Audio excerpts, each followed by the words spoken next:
Gwasanaeth ni ar Sul Poeth. Dwi'n siŵr os ydy hi'r Sul Poetha, mae saff y Sul Poetha da ni wedi gael enni. Nawn ni wneud siŵr bod y drysa ar agor. Os ydych chi'n teimlo yn ofnadwy o boeth, cerwch i gael diod. Dwi'n eisiau chi basio allan yn y gwasanaeth. Fyddai'n hapus iawn i chi fynd allan i gael diod a chydig bach o awyr iach. Nawn ni gychwyn efo'r cyhoeddiadau. Felly fyddwn ni'n parhau a'n astudiaethau yn edrych ar credo Nicea heno am 6. Da ni wedi cyrraedd yr adran yn delio hefo'r ysbryd glân. Felly ymunwch ni am 6 trwodd neu ar Zoom. Yna cyfarfod gweddi, nos Ferchar, fath ag arfer yn yr un stafell am 6:30. A da ni wedi dod i ddiwedd yn tymor ni o Ysgol Sul.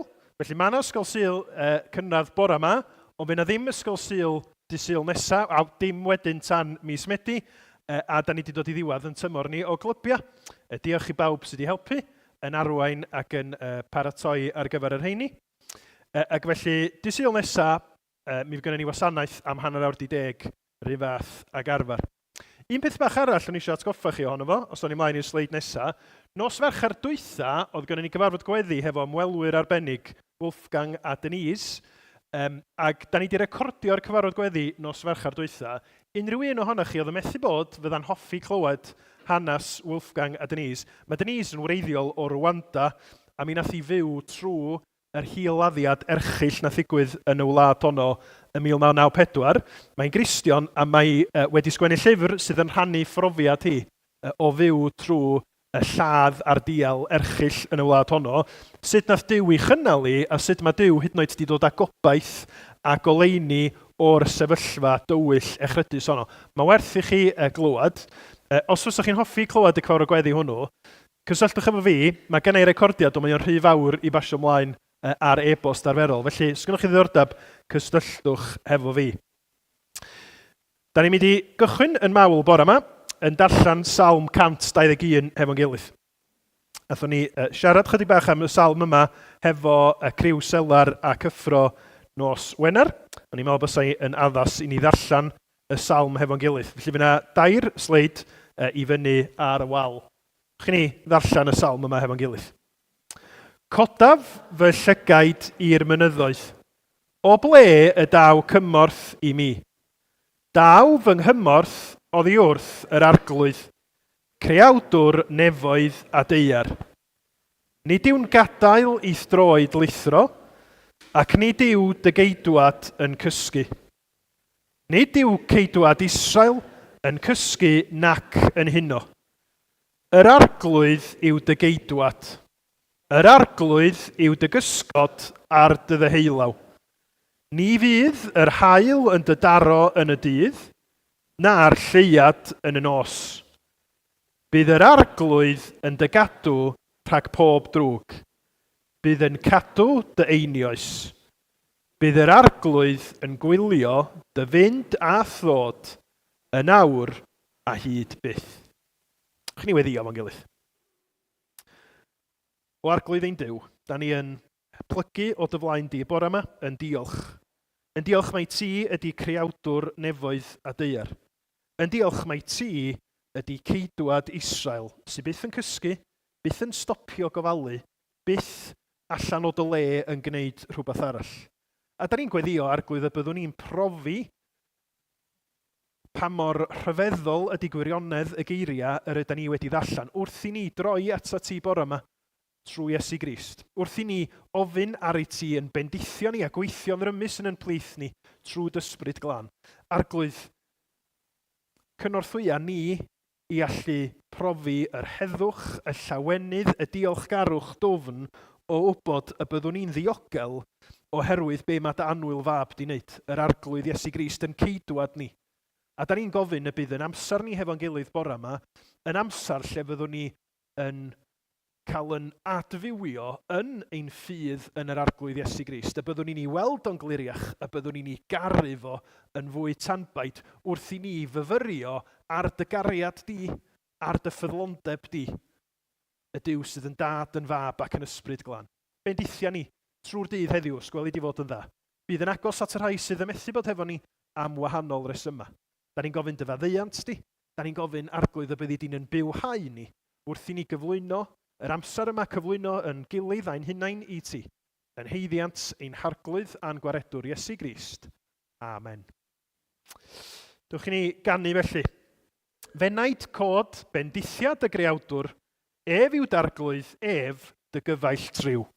Araf i ddig, cyfoethog mewn trigaredd, mola dy geidwad Israel. A mae'r geiriau yma'n aralleirio nifer o eiriau y salman dydy. Bod Duw yn araf i ddig, yn gyfoethog mewn trigaredd, a bod ni'n gweld hynny mor glir ym mherson hyfryd Iesu Grist. Dwch i ni godi i ganu mawl hefo'n gilydd.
Wel, da ni'n mynd i ddychwelyd bore yma at yn cyfres ni trwy lyfr cyntaf Brenhinoedd.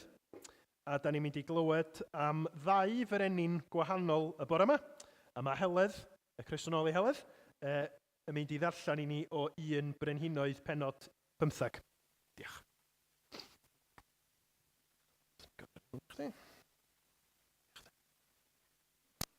So, 1 Brenhinoedd, pennod 15 ag adnod 1.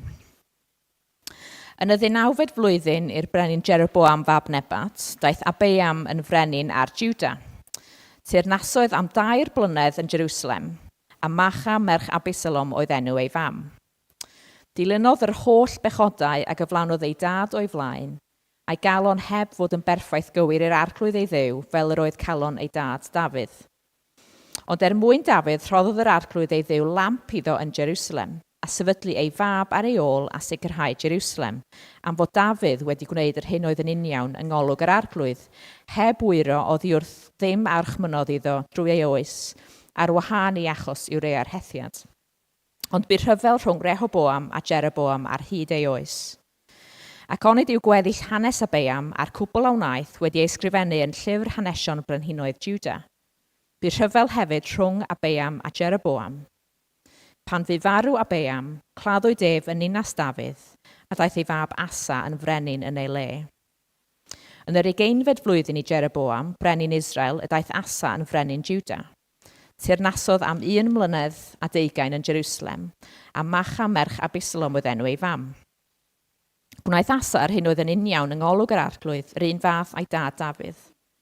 Trodd buteinwyr y cysegr allan o'r wlad, a symud ymaith yr eilunod a wnaeth i'r agflaenwyr.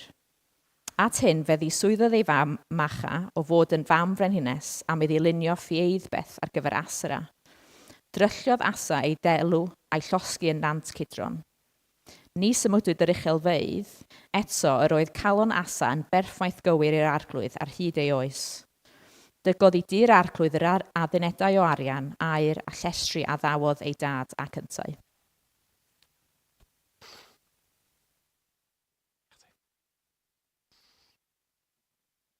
Diolch yn fawr iawn.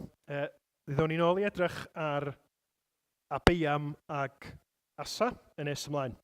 Ond cyn hynny, blant, da chi eisiau dod ymlaen? Mi gael sgwrs efo chi?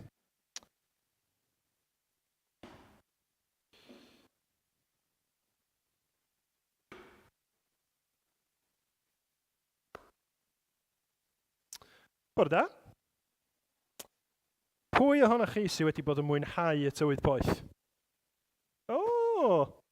Cwestiwn ydy, be fysach chi'n hoffi wneud pan fyddwch chi wedi tyfu fyny? Dwi'n siŵr bod chi wedi meddwl am hyn o blaen, ynddo? Be fysach chi'n hoffi wneud pan fyddwch chi yn oedolion? Anna. Actor neu fet? Gorau. Mae hynna'n wahanol iawn i'w gilydd. Elain? Athrawes? Tricky? Lot o bethau. Wel, dewis un i gychwyn. Ti'n methu? Wel, na i ddod yn ôl atoch chdi wedyn ta, Llio? Athrawes drama, penodol iawn. Gynan? Be? Pêl droediwr, ie. O gen ti un? Beca? Na? Lleci, ti di meddwl eto? Wel, Daniel, os gen ti un? Na. Ti'n di meddwl? Oce. Wel, dwi'n ffeindio hynna. Ti di meddwl wan? Oce, be di o? Treinio pobl i wneud gymnastics. Diddorol.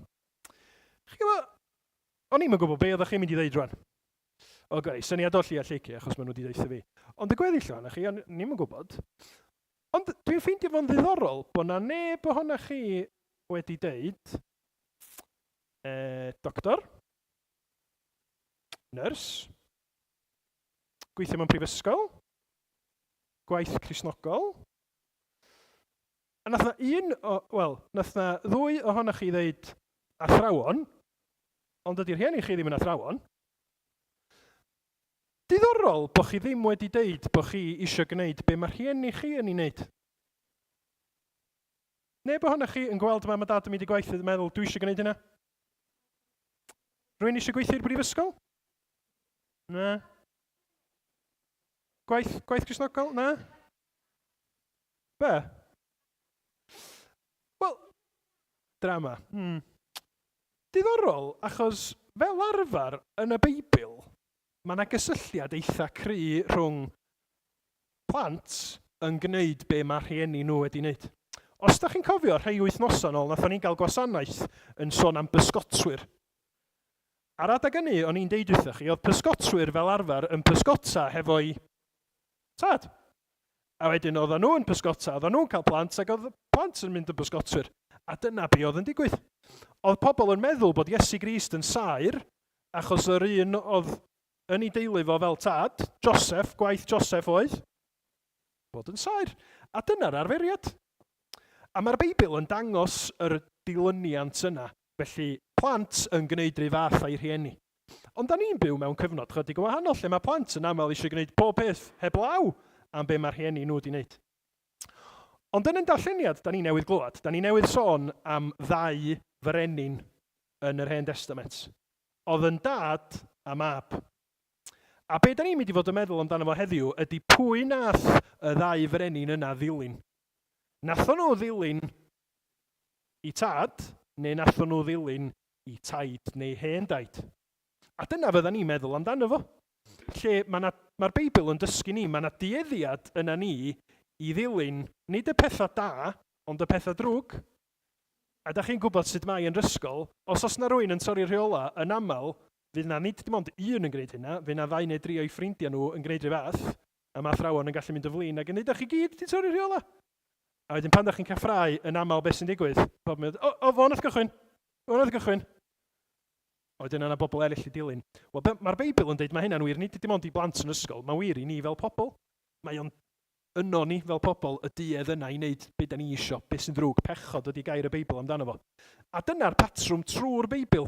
Mae'r Beibl yn lyfr da, achos mae'n dangos i ni sut mae Duw yn caru ni, a mae Iesu Grist yn dod i achub, ond mae'r Beibl yn gallu bod yn lyfr eitha anodd i ddarllen, achos mae'n dangos pa mor ofnadwy mae pobl yn gallu bod efo'i gilydd, sut maen nhw'n gallu troi cefn ar Dduw. Ond, y newyddion da ydy bod Duw wedi anfon i fab Iesu i'r byd. A mae Iesu trwy farw ar y groes wedi newid pob peth i bawb sydd yn credu yn efo. A mae gennau adnod bach i chi o'r Testament Newydd, adnod o lyfr yr Effesiaid, penod 2. A mae Paul, yr apostol Paul, sydd wedi sgwennu'r llythyr yn fama, yn sgwennu i bobl oedd siŵr o fod ddim wedi clywed am yr hen, neu ddim wedi clywed lot am yr Hen Testament. Oedden nhw ddim wedi cael ei magu mewn teulu oedd yn siarad am waith Duw trwy'r amser.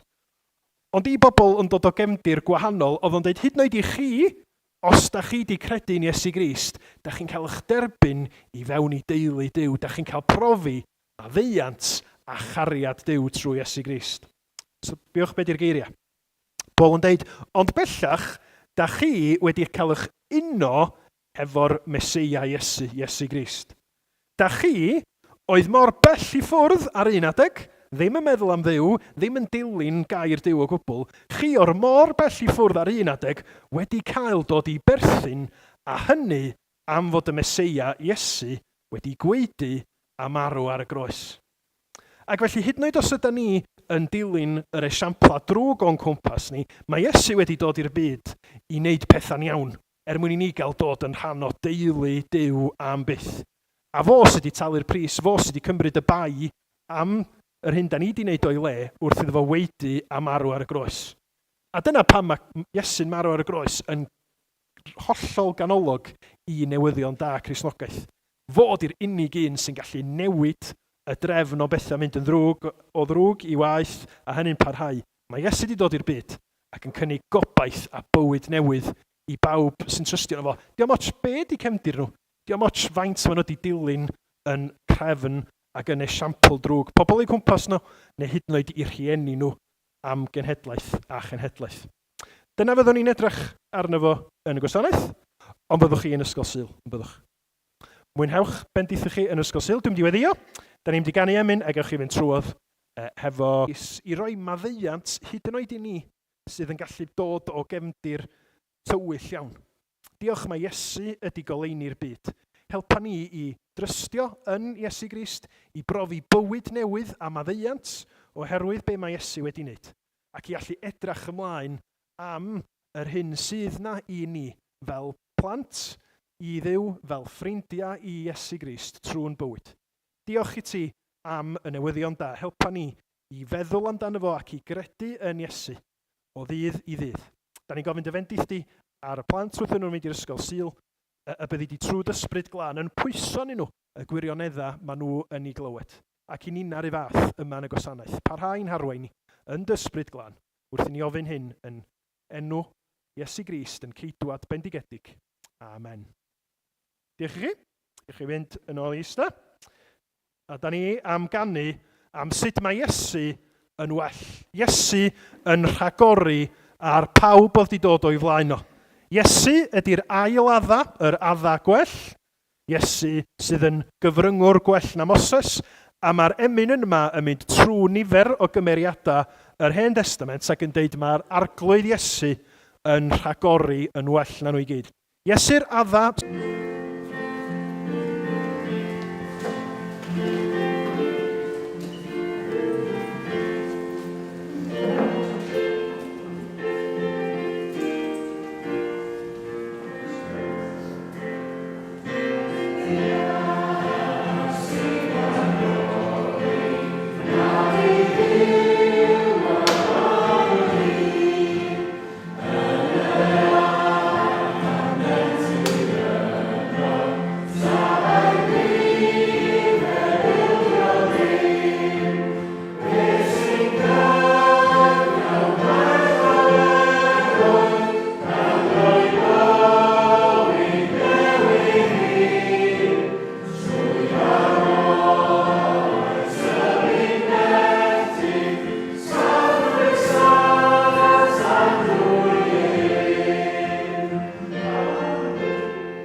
Debs am ddod ymlaen wan, i'n harwain ni mewn gweddi.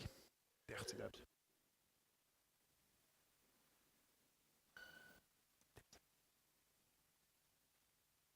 Ni gweddio. Amen, amen. Crist sy'n harglwydd ni a'n pen. Ef yw'r dechrau, ef yw'r diwedd. Môl ar arglwydd. Ni mor ddiolchgar, mae ti yw'r dechrau a'r diwedd. Mae ti yw'r alffa a'r omega, yr un sydd ddim yn newid, yr un sydd yn aros yr un peth. Ddolon i wneud ewyllus y tad. Dad, ni'n diolch i ti am yr holl darluniau cyfoethog o beth nes di cyflawni trwy Iesu marw ar y groes. Ni'n diolch i ti bod llen y deml wedi rwygo i ddangos bod nawr gyda ni mynediad at y tad. Ni'n diolch i ti mwy na dim byd bod ti wedi fod yn fodlon yn caru ni pan o'n ni dal yn bechaduriad. Pan oedd e ddim byd yn heiddiannol yna ni am eto. Ti wedi fod yn fodlon bod ti yn addo parhau i fod yn ffyddlon. Amen.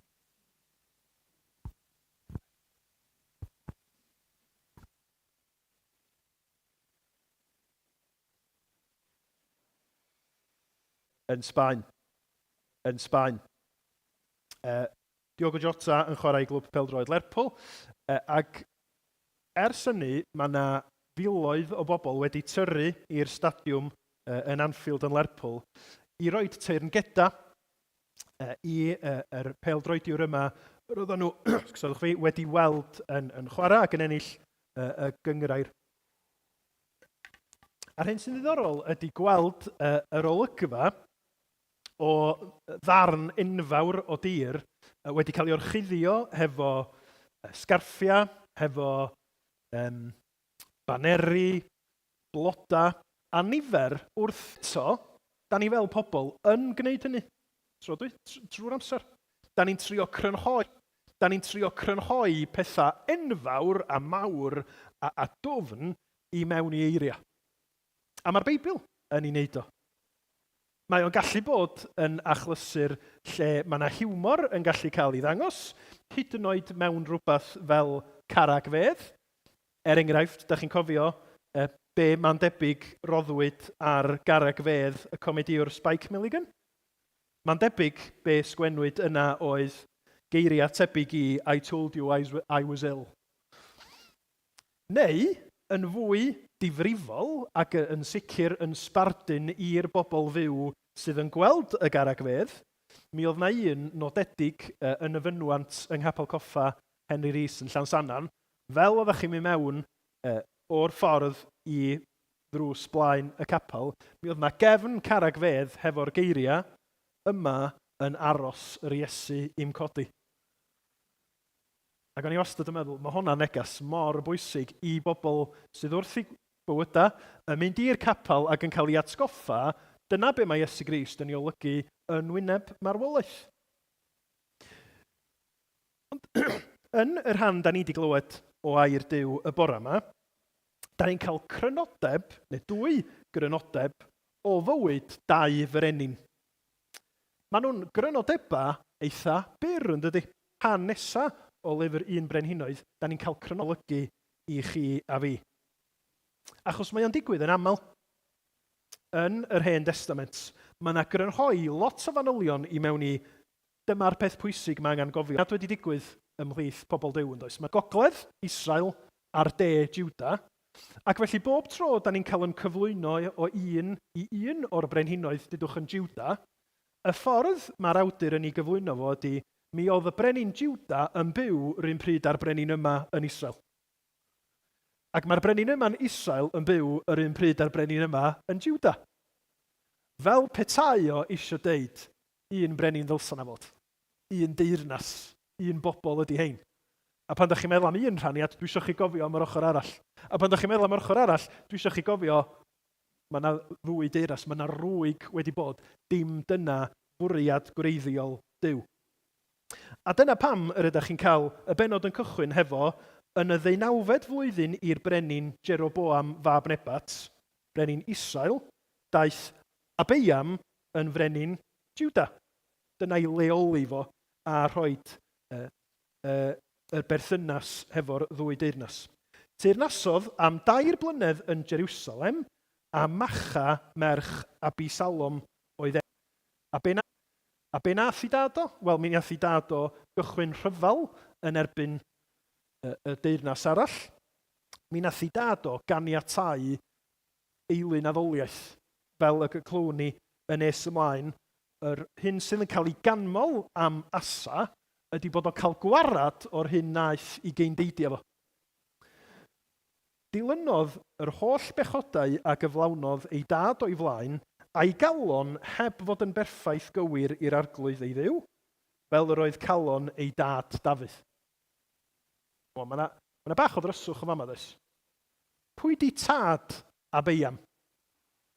Achos mae o di deud bod o di dilyn pechodau ei dad, ond bod o heb ddilyn lle oedd calon i dad Dafydd. Be sy'n digwydd fama, mae'r term tad yn cael ei ddefnyddio i ddisgrifio i berthynas o neu sut nath o ddilyn i dad biolegol Rehoboam. Dyna nath o, dilyn pechoda i dad go iawn. Nath o ddim dilyn i gyndapl penna ac yn gwneud yr hyn sydd yn gywir. Yr hyn sydd yn dda, mae Bible.net yn ddisgrifio fo fel yr hyn sydd yn plesio Duw. A dwi eisiau awgrymu wrthych chi bod y rhaniad yna neu'r cwestiwn yna sydd yn hofran uwch ben y llyfr cyntaf Brenhinoedd yn gwestiwn wedi addasu chydig bach, addas iawn i chi a mi. Pwy da ni'n ddilyn? Pa lwybr ydyn ni'n mynd ar ei ôl o? Ydyn ni yn dilyn ein tad adda, a'i bechod a'i eogrwydd, neu ydyn ni'n dilyn yr ail adda, Crist, mewn cyfiawnder, mewn bywyd neu mewn gras? A dyna ydy y rhaniad mawr i ni fel dynolryw ynde. Mae yna rai sydd yn dod at Grist yn cael bywyd tragwyddol ac yn cael ei derbyn fel plant i Dduw ac yn cael profi heilioni a bendith Dduw, a mae yna rai sydd yn glynu at lwybr adda yn gwrthod Crist ac felly yn profi marwolaeth dragwyddol. A mae'r Efengil yn wahoddiad i ni symud o un categori i'r llall wrth i ni ymatab i'r newyddion da. O'n cael ei grynhoi hefo nath o ddim dilyn Dafydd. Yn hytrach nath o ddilyn Rehoboam a gwneud y pechoda nath i dad o. A mae hynny yn gwneud i ni sylweddoli be mae'r Beibl yn ei ddeud yn gyffredinol amdano ni fel dynolryw yn dydy.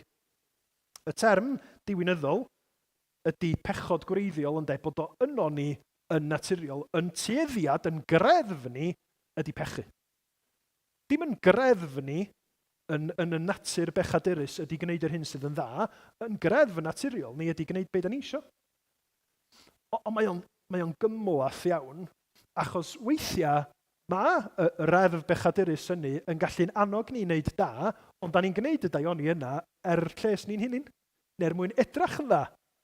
Ac felly mi glywch chi lot o bobl yn dweud, mae hein yn bobl dda, ond da chi'n meddwl, pam maen nhw'n gwneud y daioni yna?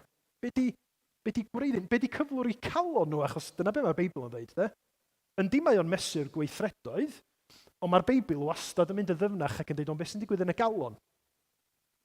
A problem Abeiam oedd nid bod o wedi gwneud amball fistec, yn ei hanfod y broblem oedd ei galon o, a bod ei galon o ddim hefo'r arglwydd.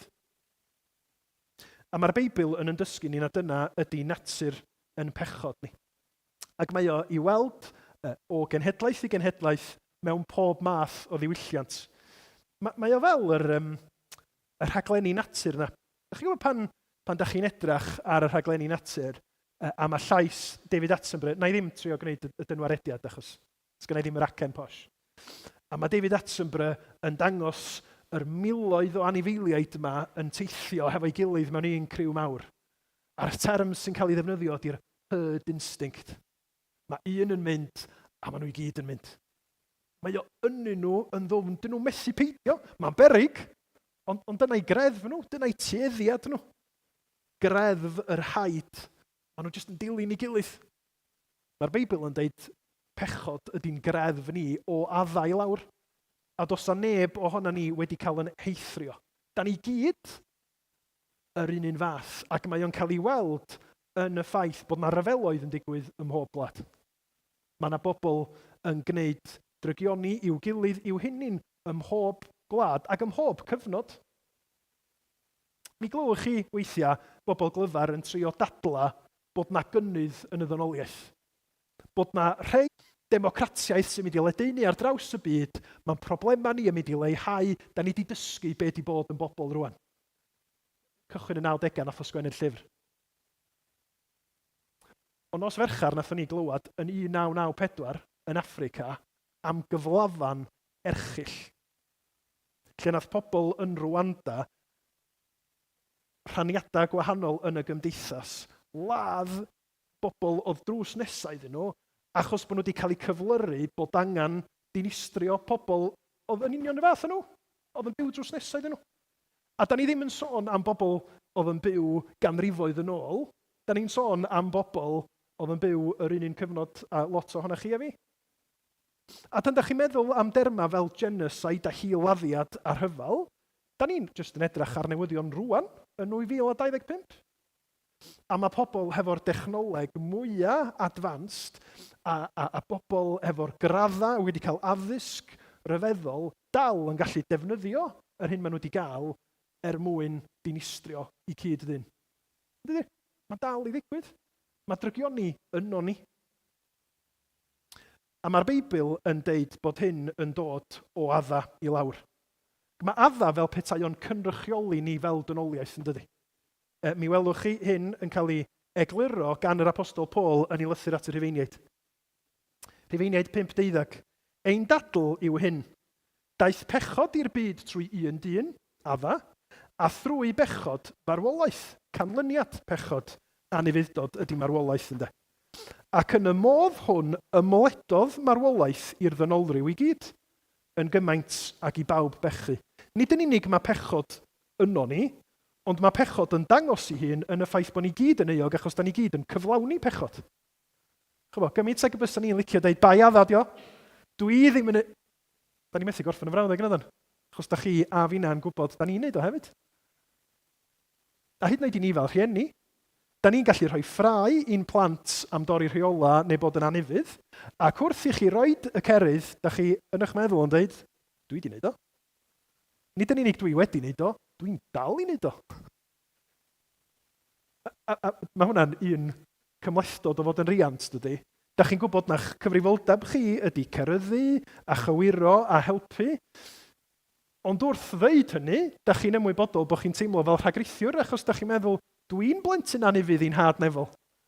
Dwi yn trethu, da ni ddim yn trethu amynedd Duw fel mae plant yn trethu amynedd ni, ond mae o yno ni, yn dydi? Ac felly, y cwestiwn i ni ydy pwy da ni'n dilyn. Yda ni fel Abeiam yn dilyn pechoda ar bobl sydd wedi dod o'n blaena ni? Yda ni, ella, nid yn gymaint yn dilyn teulu, yda ni'n dilyn ffrindiau'n cwmpas ni. Ac yn deud, wel, maen nhw'n siarad fel yma, felly mae'n iawn i fi wneud. Maen nhw yn ymddwyn fel yma tuag at yr un yma yn y criw dos a neb yn licio, felly dwi'n mynd i wneud. Dyna da ni'n alw yn peer pressure, ac mae'n effeithio pobl o bob oed yn dydi mewn ffyrdd gwahanol. A mae'r Beibl yn rhybuddio ni o hyn drosodd a throsodd yn ddeud, mond un esiampl sydd yn fyw yn fy nghoi achos mae'n mynd i fod yn rhan o astudiaethau y gwersyll. Salm gynta.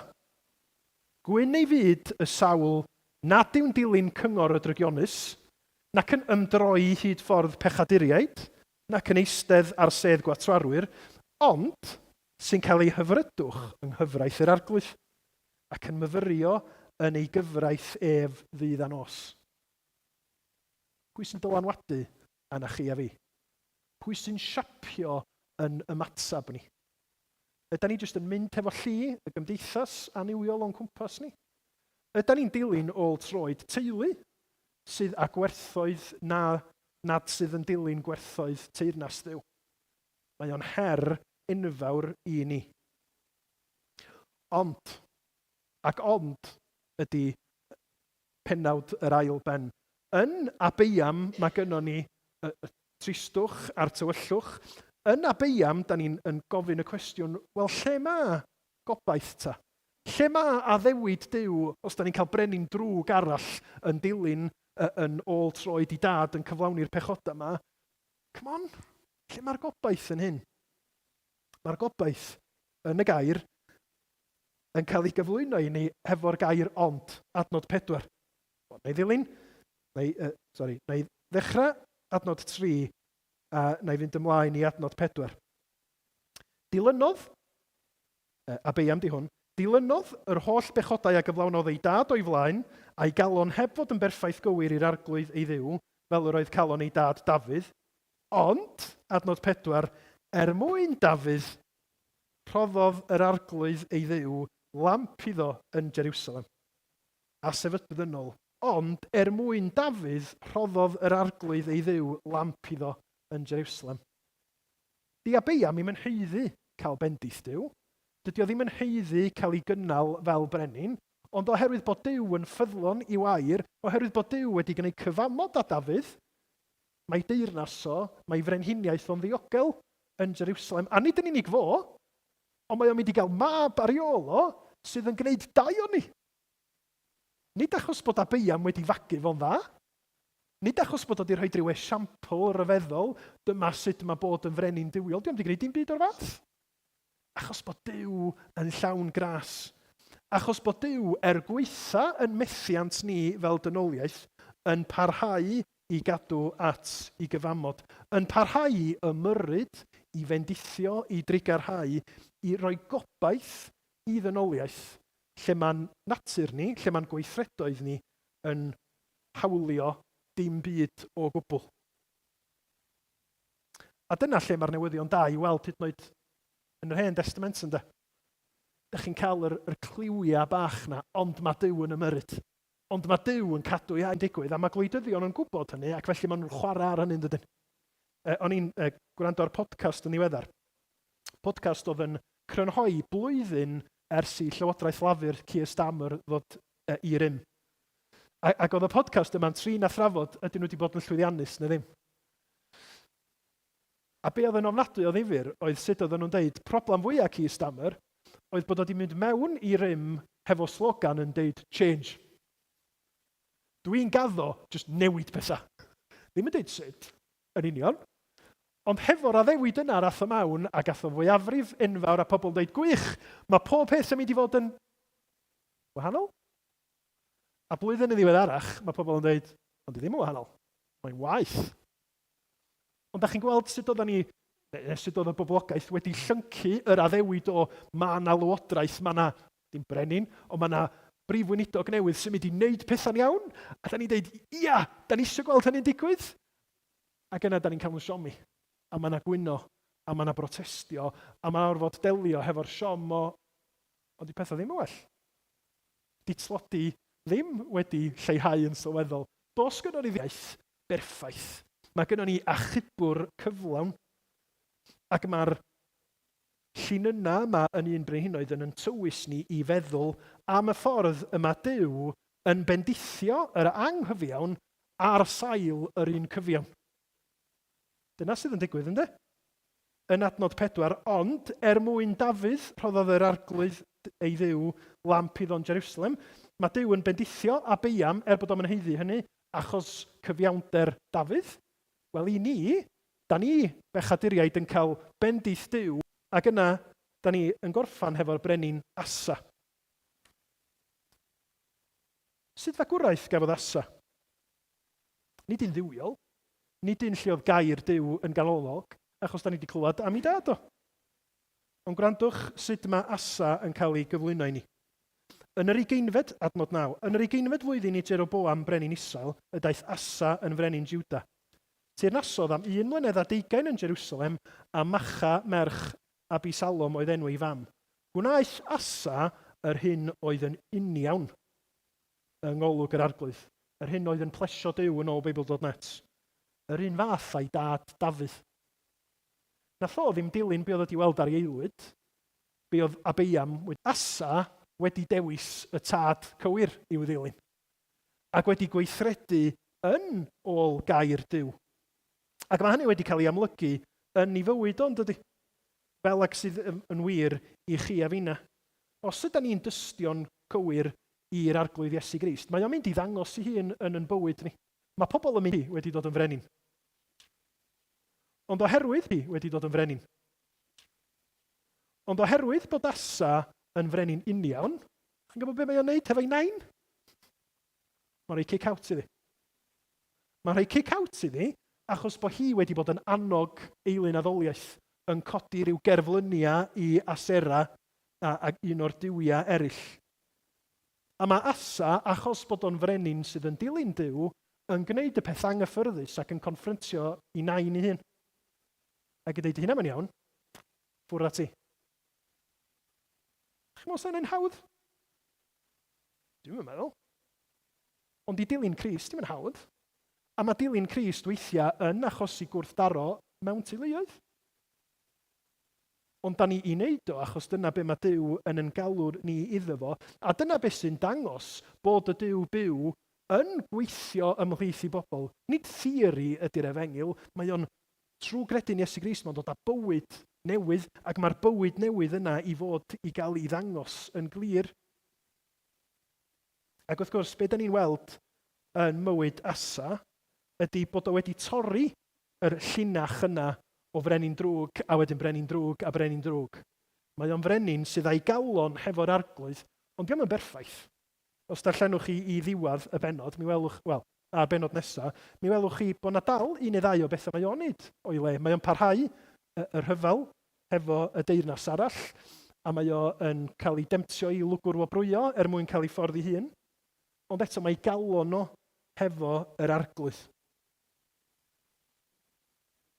Ond mae o wedi dangos bod na ffordd arall, bod na linach arall i fynd ar ei ôl o.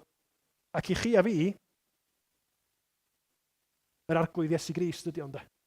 Fo ydy'r un yr ydyn ni isio rhoi yn hunain iddo fo, gweld i fywyd, i farwolaeth a'i atgyfodiad o, a deud fo sy'n yngynrychioli fi. Fo ydy'r un dwi'n ei drystio, fo ydy'r un dwi'n dilyn yn ôl i droed o. Dwi'n isio bod yn blentyn adda, fy mod i'n naturiol. Dwi eisiau bod yn ddisgybl, yn blentyn i Dduw trwy fod yn ddisgybl i Iesu Grist. Ac wrth i mi wneud hynny, wrth i mi fod wedi'n uno a Iesu Grist fel oedd y stori plant yn deud, yna mae bendithio'n helaeth Duw yn llifo trwy'r arglwydd Iesu i chi a fi. Hyd yn oed chi a fi sydd o bosib wedi cael yn magu mewn amgylchiadau anodd. Chi a fi sydd ella wedi cael magwraeth lle do na ddim Cristnogaeth yna. Dyna di'r rhyfeddod gras Duw. Yn wahanol i grefyddau eraill, dydy o ddim yn rhywbeth lle mae rhaid chi gael eich magu yno fo mwyn dod i mewn iddo fo. Na, mae galwad yr Efengil yn mynd i'r cenhedloedd ac i ddewon. I bobl sydd wedi cael ei magu yn ysgol Sul a bobl sydd rioed wedi gweld y Beibl o blaen. Mae galwad yr Efengil yn mynd allan iddyn nhw. Ac felly mae yna her ddwy ochr i ni, does? Yn dibynnu ar eich cefndir chi. Os oes gennych chi ddim cefndir Cristnogol, dydy hwnna ddim i chdi ffinio chi, ond mae yna rybydd yr ochr arall, neu os ydych chi wedi cael eich magu mewn teulu Cristnogol, peidiwch a dibynnu ar hwnnw. Mae'n fendith, helaeth, mae o yn rhyfeddod o ras Duw bod chi'n cael eich magu yng Nghlyw'r Efengil, ond dydy hynny yn ddoi hun ddim yn ddigon. Mae rhaid i chi ddod i ffydd bersonol yn Iesu Grist. Achos yn eich natur, dilyn adda newch chi, a marwolaeth dragwyddol fydd yn dod i'ch rhan chi. Ond diolch byth, mae gennym ni ail adda yn Iesu Grist. Yr un sydd wedi gwneud yr hyn oedden ni methu wneud yn byw bywyd cyfiawn a pherffaith, ac wedi rhoi cyflwyno y cyfiawnder yna i ni wrth i ni drystio yno fo. A dyma sut mae Paul yn crynhoi yn Rhufeiniaid 5. Eto'n sôn am Iesu, so adda y dyn cyntaf a Iesu fel yr ail adda. Dyma'r gymhariaeth gan hynny yn Rhufeiniaid penod 5. Fel y daeth collfarn, barn ar y ddynolryw i gyd trwy un weithred o drosedd, so bod euogrwydd yn dod i ni fel dynoliaeth trwy bechod yn adda, felly hefyd y daeth cyfiawnhad sy'n esgor ar fywyd i'r ddynolryw i gyd trwy un weithred o gyfiawnder, bywyd perffaith Crist i farwolaeth a berthol o am yn pechod ni a'i atgyfodiad o. Fel y gwneithpwyd y llawer yn bechaduriaid trwy anufuddod un dyn, da ni gyd yn euog yn adda, felly hefyd y gwneir y llawer yn gyfiawn trwy i fuddod un dyn. Achos bod Crist wedi llwyddo, achos dyna di'r gwirionedd, plis gnewch hynny. Peidiwch a dibynnu ar eich magwraeth. A peidiwch a cael eich diffinio hefo beth sydd wedi dod o'ch blaen chi. Mae gras Duw wedi dod mewn i hanes yn Iesu Grist a mae mynnu ymatab gennym ni fel pobl. Nid beth sydd wedi dod sydd yn garantid o ddod nesaf. Mae'r ymgnawdoliad, mae'r iawn a'r galfaria wedi newid, wedi torri yr llinach tywyll yna wrth i oleini'r byd dod i mewn. Dwch ni wrando ar alwad yr Efengil ac wrth i ni ddod at Fwrdd y Cymun, dwch i ni sylweddoli bod ni yn syrthiedig yn adda, ond bod ni wedi cael yn adfer, bod ni wedi cael yn codi i fendithio'n tragwyddol yn yr ail adda Iesu Grist. Da ni am ganu, cyn dod at Fwrdd y Cymun, un o emynau Pantycelyn sydd yn wahoddiad hyfryd i'r wledd, i'r addewidion sydd i bechaduriaid oherwydd be mae Iesu Grist wedi wneud. Deuwch hil syrthiedig adda, daeth y jiwbil fawr o hedd. A'r jiwbili, wrth gwrs, yn y Beibl, oedd y diwrnod yna, unwaith bob 49 mlynedd, lle oedd na adfer, oedd na ryddhad, oedd na faddeuant dyledion i bawb. Galwad trwy yr Efengil, galwad sydd ar bawb o'r enw i fwynhau tragwyddol wledd, bwrdd yn llawn yma gawn o foreiddydd hyd brynhawn. Ceisiwch wisgoedd y briodas, darlun arall bod mynd i dragwyddoldeb at Dduw fel dod i wledd briodas. Ceisiwch.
Cyntaf at y Corinthiaid, pennod 11. Paul yn deud fel hyn oherwydd fe dderbyniais i, oddi wrth yr arglwydd yr hyn hefyd a draddodais i chwi. I'r arglwydd Iesu, yn os y bradychwyd ef gymryd bara. Ac wedi iddo ddiolch fe'i torodd a dweud, Hwn yw fy nghorff sydd er eich mwyn chwi. Gwnewch hyn cof amdanaf. Yr un modd hefyd fe gymerodd y cwpan, ar ôl swper gan ddweud, y cwpan hwn yw'r cyfamod newydd yn fy ngwaed i. Gwnewch hyn bob tro yr yfwch ef, cof amdanaf, oherwydd bob tro byddwch yn bwyta'r bara hwn ac yn yfed y cwpan hwn, yr ydych yn cyhoeddi marwolaeth yr arglwydd hyd nes y daw. Pan da ni'n dod at Fwrdd y Cymun, da ni'n dod i gofio be mae Iesu Grist wedi wneud, ond da ni'n gwneud mwy na cofio. Da ni'n datgan pa mor werthfawr rofi i ddaioni, i ras y maddeiant da ni newydd ganu amdano fo. Felly, da ni wastad yn deud wrth ddod at Fwrdd y Cymun bod o'n wahoddiad i bob Cristion. Pawb sydd wedi trystio yn Iesu Grist ac yn caru Iesu Grist fel ei harglwydd a'i gwaredwr nhw. Mae yna groeso i chi ddod, nid achos bod chi'n berffaith, achos dydych chi na fi ddim yn berffaith. Da ni'n dod yn cyfadda bod ni'n euog. Da ni'n dod yn cyfadda bod ni wedi gwneud pethau i le, ond yn datgan wrth i ni gymryd y bara'r gwyn yn Iesu da ni'n trystio.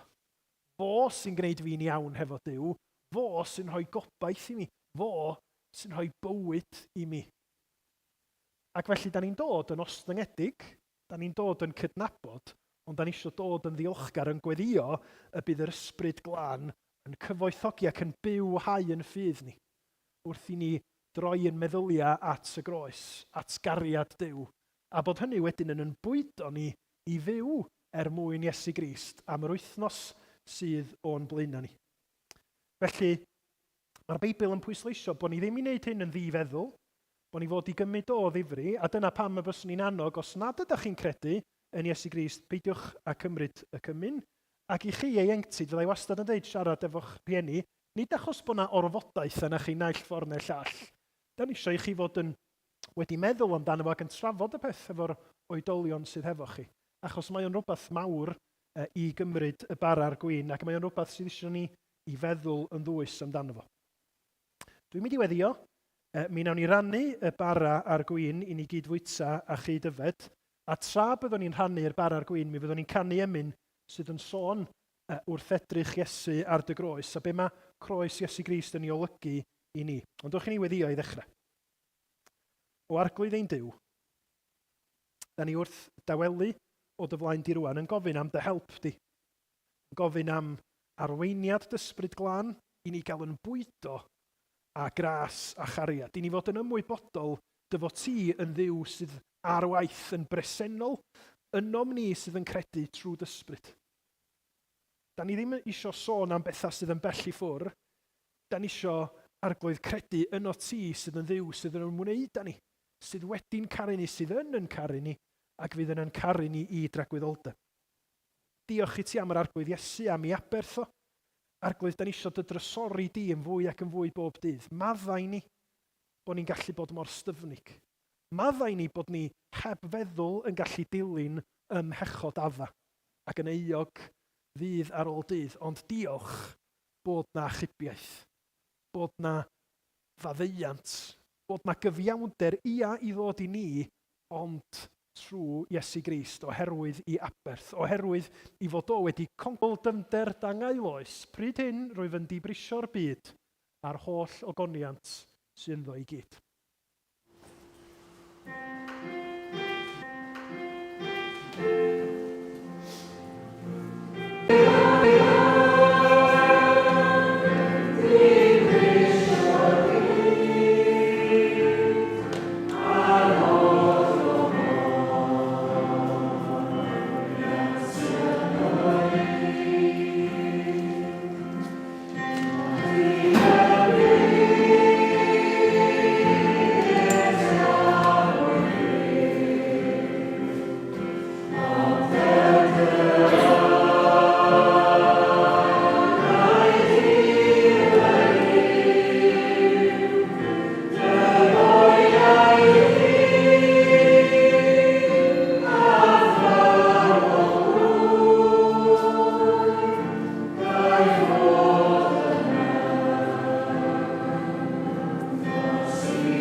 Gwnewch hyn cof am fel.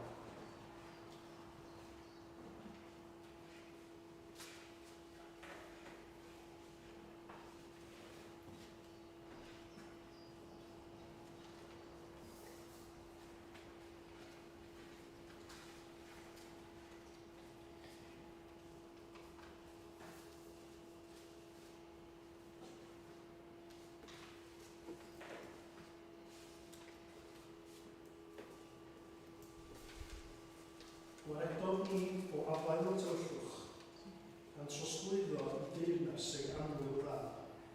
Yn yr hwn yma i ni brynedigaeth,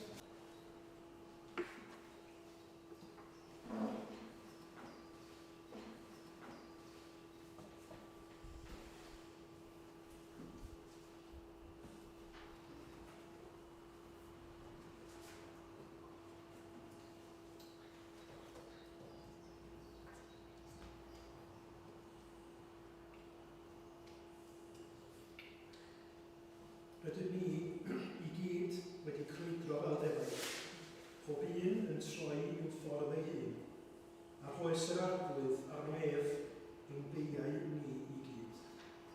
Da ni diolch i ti o arglwydd Iesu, am i ti gymryd y dioddefaint, yr archilltra, y gos bydyliau ni fod wedi cael arna ti dy hun ar y groes a marw yn ein lle. A da ni yn dyfol iawn i di am fod ti wedi codi yn fuddugoliaethus o'r bedd i roi maddeuant a bywyd a diogelwch tregwyddol i bawb sydd yn ymwneud efo ti. Nad ydym ni'n heiddi fo, da ni'n diolch bod gwaith di ar blwydd Iesu yn disgleirio dy ras a dy gariad di, y gras a'r cariad yn ydyn clod yn dan fod trwy'r Bibl. Fel da ni yn atab felly, ffydd, mewn diolchgarwch, mewn llawenydd, mewn moliant. A wedi ti ar eglwyd gael dy glodfori achos ti sydd yn neud hyn, yr oen sydd wedi cymryd y maith bechod y byd. Trwy ddysgwyd o arglwydd Dduw, nid i weithio yno ni. O'r awr hon, hyd byth,